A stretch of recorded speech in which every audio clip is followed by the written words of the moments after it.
a ideia hoje é apresentar o meu treinamento de hardware hacking, né? A ideia é mostrar para vocês quais são os benefícios, qual é o material apresentado, como ele é apresentado e o que ele vai trazer de oportunidade para você que está pensando em adquirir esse treinamento, ok? Para começar, eu queria me apresentar. Meu nome é Júlio Della Flora, meu nome, e eu queria passar um pouquinho do meu background para vocês. Eu queria falar da onde eu vim, né? Quais foram os treinamentos, ou enfim, qual foi a minha educação formal, onde eu trabalhei, né? Quais foram as empresas que eu trabalhei, como eu trabalhei, quanto tempo faz que eu ministro aulas, né, como professor, ou quanto tempo faz que eu estou na docência. E vamos começar falando um pouco sobre quanto tempo faz que eu me formei na faculdade, né? Eu comecei aí a ter interesse por computação, por eletrônica, por robótica, por informática. Mais ou menos com 14 anos, tinha um clube de robótica aqui em Londrina, onde eu moro até hoje. E nesse clube de robótica, você pagava uma mensalidade, era muito parecido com um Fab Lab, era muito parecido com uma espécie de hacker club, hackerspace, né? E o que acontecia lá? Você pagava uma mensalidade, você tinha algumas aulas, né, aulas de eletrônica, de informática, de programação, e você também tinha 1 hora por semana para trabalhar num projeto. Esse projeto poderia ser alguma automatização na época, algum robô, né, desenvolvido para batalha, ou desenvolvido para seguir uma linha, ou desenvolvido para futebol de robô. Na época era o que tinha, e até hoje existem essas modalidades, né? Existem robôs de batalha até hoje, existem ligas aí internacionais de batalha de robôs. Então, naquela época, né, quando eu tinha 14 anos, hoje eu tenho aí, vamos dizer que eu tenho mais de 30 anos e ainda existem essas modalidades, beleza? Então, 14 anos, comecei num clube de robótica, aprendi um pouco de eletrônica, aprendi um pouco de programação. Na época eu utilizava uma linguagem de programação chamada Logo. E essa linguagem de programação era utilizada junto com um robô que tinha uma espécie de controlador lógico programável nele, que tinha vários relés e você conseguia, através da porta paralela do computador, você conseguia controlar o robô. Então era todo um computador em cima do robô, com umas baterias, uns inversores, e daí você conseguia programar rotinas para esse robô, e daí você ia fazendo funções para ele, né? Escrevendo funções, escrevendo código para que ele executasse determinadas tarefas. Bom, pulando dos 15 anos lá para os meus 18 anos, né, eu comecei a faculdade de ciência da computação. No 3º ano da faculdade eu fiz uma certificação da Microsoft, então era em servidores Windows na época. Me formei 1 ano depois, né, no 4º ano da faculdade. Ciência da computação geralmente são 4 anos. Fiz uma pós-graduação em segurança da informação, depois me chamaram para trabalhar, né, o coordenador, que é na época o professor Sandro, me chamou para trabalhar junto nessa pós-graduação, como professor, né, de pós. Então, naquela época, 1 ano depois, em 2011, 2012 no caso, né, porque eu fiz a pós em 2011, mas em 2012 eu já tinha uma disciplina de servidores Windows nessa pós, e uma disciplina de testes de invasão, de introdução a testes de invasão nessa pós-graduação. Então, desde o começo da faculdade eu já trabalhava com segurança, eu já estudava segurança da informação, já estudava segurança ofensiva, né? Era o que eu tinha ali desde o começo, o que eu gostava desde o começo. Eu lembro que até um dos meus projetos de pesquisa da faculdade era fazer um teste de invasão na faculdade, então deu até um certo burburinho na faculdade por conta disso. Bom, vamos lá então. Eu também fui professor de eletrônica digital e instrumentos de medidas elétricas na Fundação de Ensino Técnico de Londrina, Funtel, Londrina, antigo Ipolon, e eu dava aula para os alunos que tinham técnico, era tipo um ensino médio, mas com profissionalizante, né? Meio que entre ensino técnico e ensino médio ao mesmo tempo. E o que acontecia lá, né? Tinha alguns alunos que iam para a área de eletrônica industrial, tinha alguns alunos que iam para a área de informática, e tinha alguns alunos que ficavam na área de elétrica. E eu dava aula para uma sala, especificamente para um segundo colegial, 1º e 2º ano do colegial. E eu ensinava noções de eletrônica digital para eles e noções de instrumentos de medidas elétricas, tipo multímetro, osciloscópio, né? Toda essa questão de como se medir, né? Como se mensurar grandezas elétricas, no caso, né? Grandezas relacionadas à eletricidade, eletromagnetismo. Eu também trabalhei na Unopar como professor, né? Um professor da graduação de ADS, né? Análise e Desenvolvimento de Sistemas, também de algumas pós-graduações. Então, eu sempre estava ali trabalhando como para graduação, para pós-graduação. Então, comecei minha carreira oficialmente como docente. Claro que também eu fazia algumas consultorias na área de segurança e na área de infraestrutura também. Servidores Windows, servidores Linux, né, manutenção de servidores. Às vezes tinha promoção de controlador de domínio, né, fazer redes Windows, né, e toda aquela infraestrutura que os servidores Windows permitiam na época. Então eu trabalhava com isso e também com segurança. Lógico que segurança era mais complicado de se trabalhar na época por conta da dificuldade que o brasileiro tinha de internalizar a questão de segurança, né, proativa. Bom, o que eu fazia? Dava aula em ADS, né, Análise e Desenvolvimento de Sistemas, e daí dava aula em redes de computadores, sistemas operacionais, eram as disciplinas, né? Redes de computadores, sistemas operacionais e segurança da informação. Se não me engano, eram essas 3 disciplinas. Eu acho que eu tinha 4 disciplinas, eu não me recordo, eu acho que era a arquitetura e organização de microcomputadores também. Então, sempre fui mais ou menos dessa área, assim, um pouco mais low level. Tinha uma disciplina de eletrônica também que eu ministrava. Bom, depois disso, eu saí da faculdade, né? Eu parei de ministrar essas aulas na faculdade porque eu já estava fazendo mestrado, na época, um mestrado em ciência da informação, e eu consegui uma bolsa no mestrado, e para eu poder, eu não poderia trabalhar por conta dessa bolsa, né? Não poderia trabalhar em outro emprego na época, era um requisito, então eu acabei ficando integralmente trabalhando no mestrado, né? Fazendo a minha pesquisa no mestrado. E uma coisa legal é que quando você ganha uma bolsa no mestrado, é um ponto positivo, né? Dizer que você ganhou uma bolsa ganhou uma bolsa de estudos ali, né? Um recurso financeiro para poder só estudar, né? Geralmente são os alunos que se dedicam um pouco mais à pesquisa que ganham essas bolsas, né? Bom, terminei o mestrado, eu fiz uma pós-graduação também depois em ensino superior, né? Em docência para o ensino superior, porque eu achava bem interessante você ter uma boa didática para ensinar, e você pode ser a melhor pessoa do mundo ou ter o melhor conteúdo técnico do mundo, mas se você não souber transmitir esse conteúdo, não adianta muita coisa, né? Ainda mais sendo um professor, né? Você pode ser um ótimo professor, mas se você não sabe transmitir o conhecimento, fica complicado. Beleza, então eu trabalhei também como analista de segurança da informação, como analista de pentest, como analista de AppSec, então trabalhei nessa área de segurança de aplicação web por um bom tempo também, fazia as minhas consultorias, sempre fiz consultorias, sempre tive a minha empresa e fazia as consultorias, e volta e meia também eu trabalhava como CLT, né? Por alguns períodos de tempo eu trabalhava como CLT.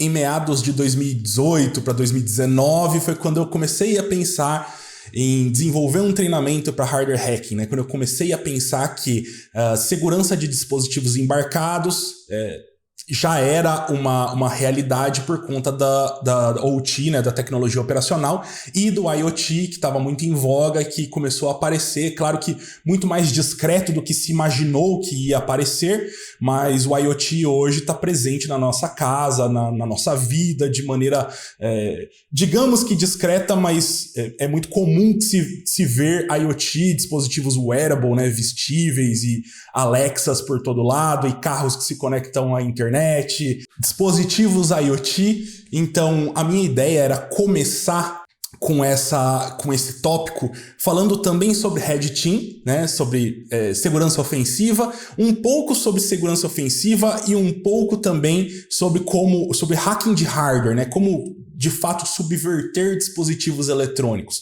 Porque Vamos deixar uma coisa bem clara aqui. O meu treinamento ele é basicamente dividido em 2 etapas, né? Ou em 2 grandes módulos, né? Um módulo onde você pode utilizar ou desenvolver dispositivos para segurança ofensiva, que são dispositivos que vão te ajudar a ganhar uma shell, dispositivos que vão te ajudar numa operação de Red Team, né? No engagement de Red Team. E também tem a segunda parte do treinamento, que é relacionado a, de fato, hackear hardware, subverter dispositivos eletrônicos.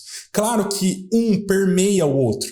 A gente consegue aí ter vários exemplos de hardwares que você consegue hackear para utilizar em operações de Red Team também.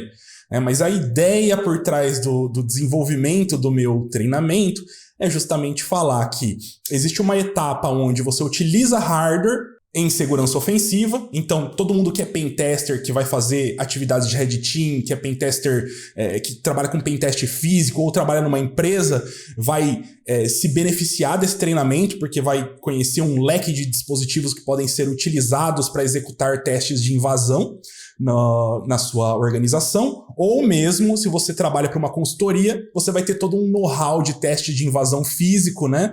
Onde você vai ter consciência de uma série de dispositivos que podem te auxiliar em testes de invasão numa empresa que solicitou esse pentest.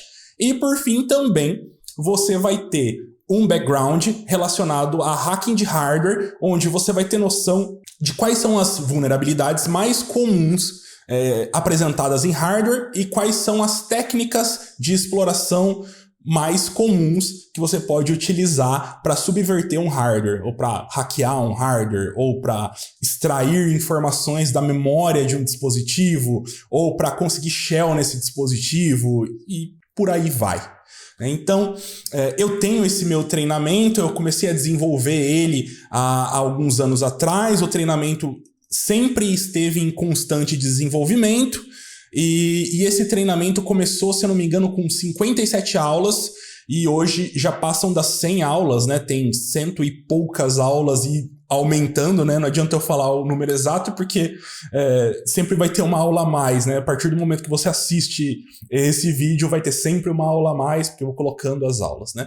E qual que é a ideia da parceria com a Solid agora? Bom, até o momento eu tinha o meu treinamento dentro da Hotmart. Então é um treinamento que eu acredito que não exista nenhum treinamento parecido com ele, porque primeiro que eu não copiei ninguém, né? Eu não fui atrás de ver se existia algum treinamento para utilizar o esqueleto daquele treinamento. Eu nunca consegui encontrar um treinamento de hardware hacking. Os que eu consegui sempre eram treinamentos presenciais, físicos, e não aconteciam no Brasil. E mesmo assim os treinamentos eram bem focados em técnicas específicas. Então, esse treinamento ele partiu completamente da minha cabeça, de coisas que eu gostaria de aprender se eu estivesse estudando, né? De coisas que eu gostaria de aprender rapidamente ou um pouco mais rápido e que levou muito tempo para que eu aprendesse essas técnicas. Então a ideia é passar essas técnicas de uma maneira um pouco mais dinâmica, um conteúdo um pouco mais mastigado, para que você entenda mais rápido quais são as técnicas possíveis e para que você não precise estudar 10 anos para dominar todas essas técnicas, ou pesquisar por muito tempo no YouTube, ou assistir dezenas, centenas, milhares de palestras. Claro que você vai ter que fazer isso também para melhorar as suas habilidades, mas pelo menos você tem um ponto inicial para começar, né? Então, o treinamento é assim. Ele estava na Hotmart até então, é um treinamento que vendeu bastante, tem até o momento, né? Na Hotmart tem mais de 550 alunos, né? 560 alunos, se não me engano. Então tem bastante gente que está fazendo esse treinamento, ou que já fez o treinamento, e o legal é que o suporte do treinamento é vitalício, né? Então as aulas são vitalícias, você não perde essas aulas. Tem muito treinamento aí que acaba depois de um ano, você tem que comprar de novo. Esse treinamento, você vai ter o treinamento do ano para sempre na sua carteira de cursos ali. Claro que se você quiser a versão atualizada, todo ano sairão atualizações, e ao decorrer do ano sairão atualizações, e daí você pode, obviamente, renovar, né? Mas o que eu quero trazer para vocês é que esse treinamento não foi tirado de lugar algum, né? Que eu, pesquisando, coisas que eu tinha interesse, coisas que eu achava que valiam a pena serem estudadas para um pentest em dispositivos embarcados ou IoT. Eu fui colocando esses ataques, essas técnicas, esses dispositivos, esses aparelhos, e vocês vão perceber que tem uma série de aparelhos. E grande parte do treinamento é baseado em dispositivos, então eu apresento para você um dispositivo, qual é o objetivo desse dispositivo, o que dá para fazer com esse dispositivo, e daí eu dou um exemplo de utilização dele. Eu mostro alguma técnica, algum ataque. Tem alguns dispositivos que eu mostro mais vezes porque eles fazem mais ataques, eles têm mais possibilidades, e alguns dispositivos servem para alguma função específica. Então, alguns são mais fáceis de mostrar e outros demoram mais aulas para serem mostrados porque eles fazem muitas coisas ao mesmo tempo, ou é possível fazer muitas coisas com eles. E qual que é a ideia? Desde o começo, eu tinha que fazer tudo. Então, eu que tinha que fazer o marketing, eu que tinha que fazer as vendas, eu que tinha que dar suporte para os alunos. Era uma empresa de um homem só. Então, eu tinha que vender, eu tinha que apresentar, eu tinha que fazer aulas grátis no YouTube ou vídeos gratuitamente no YouTube. Eu tinha que postar conteúdo nas mídias verticais, no Instagram, no TikTok, Facebook, LinkedIn e por aí vai. Então, não sobrava tanto tempo para focar completamente no desenvolvimento de aulas. E, conversando com o Guilherme da Solid, ficou convencionado de que agora eu vou ter um pouco mais de tempo, toda a equipe, o suporte da Solid vai me proporcionar o tempo necessário para gravar mais aulas, para desenvolver melhor o conteúdo, para fazer um conteúdo escrito melhor, né? Desenvolver e-books, desenvolver mais aulas grátis, desenvolver mais aulas dentro do treinamento também e para o YouTube também. Então eu vou poder focar no que eu gosto de fazer, que é comprar hardware e aprender a utilizar esses dispositivos e depois mostrar para vocês. E a Solid vai cuidar dessa parte, né? E a DGuru e a Solid vão cuidar dessa parte dos anúncios do treinamento, precificação do treinamento, toda essa parte burocrática que eu tinha que gastar muito mais que a metade do meu tempo para poder resolver. Beleza? Então a ideia é essa e eu espero que vocês achem interessante o conceito do treinamento, porque tem uma coisa nova acontecendo nele, que é uma certificação focada em hardware hacking. Então, ela ainda não está disponível, mas a ideia é que ela seja implementada o quanto antes. Então, existem certificações para ethical hacking, né, o SCP, né, CH e por aí vai, mas a gente pesquisou e entrou num consenso que não encontramos nenhuma certificação voltada para hardware hacking, ou voltada para pentest de embarcados, ou voltada para pentest de OT. E o hardware hacking é algo que permeia a segurança da informação por muito tempo. Eu acredito que seja a área do hacking, uma das áreas mais antigas do hacking, né? Porque desde o começo, quando essa palavra foi cunhada lá, dizem que foi lá no centro de ferromodelismo do MIT, né? No clube de ferromodelismo do MIT, tudo que eles faziam lá, que eles desenvolviam lá, eram hacks, né? Eram modificações feitas com hardware, né? Inicialmente, modificações feitas com hardware. Então, olha só, o hardware hacking tá aí desde sempre, né? Desde o começo do hacking. E depois nos clubes de homebrew também tinha várias modificações de hardware, também modificações de software, de firmware, né? De sistemas. Mas olha só, o hardware hacking tá desde o começo. Permeando a segurança da informação, permeando os eventos e, entretanto, não é algo tão hypado como segurança web, por exemplo. Mas eu acredito que isso vai mudar em pouco tempo. E se você tem interesse, se você acha que é uma boa skill para se dominar, se você quer começar a aprender isso, para poder, quando isso for o hype, né, quando isso estiver em voga, você ter mais habilidades para poder mostrar para o seu empregador ou para poder galgar uma melhor remuneração, participar de alguma consultoria com melhor remuneração. Isso é um skill set, né, é um conjunto de habilidades que vai te trazer esse benefício, né? Vai te trazer melhor salário, vai te trazer um melhor conhecimento do sistema operacional em si, das máquinas em si. Porque quando você trabalha com hardware, você está basicamente no nível mais baixo de abstração, né? Quase não existe abstração quando você está ali conversando diretamente com o hardware. E às vezes não existe de fato abstração.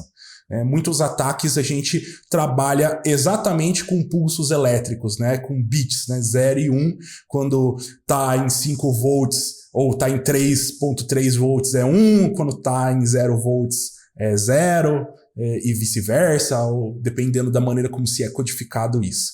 Então, gente, a ideia é apresentar o treinamento para vocês, é dizer que eu vou ter muito mais tempo para me focar nas aulas do treinamento, em desenvolver material, em desenvolver mais videoaulas, me focar também em como vai ser essa certificação, e eu quero apresentar para vocês um trabalho assim mais que excelente. Eu quero fazer o máximo possível para apresentar um bom trabalho para vocês. Belezinha? Então tá apresentado o treinamento, deem uma olhada na ementa do treinamento, em quais são as aulas que já estão disponíveis, e futuramente haverão mais aulas, obviamente, elas serão colocadas e serão listadas conforme elas forem sendo produzidas. E se você acha que esse é um treinamento para você, se você gosta de escovar bit, né? Se você gosta dessa parte de mais baixo nível, ou se você procura ali uma habilidade mais física, né? Uma habilidade prática num pentest, num teste de invasão que envolva invasão física ou operações de Red Team que envolvam atividades físicas, eu acho que é um treinamento para você. Beleza? Então te espero lá. Valeu!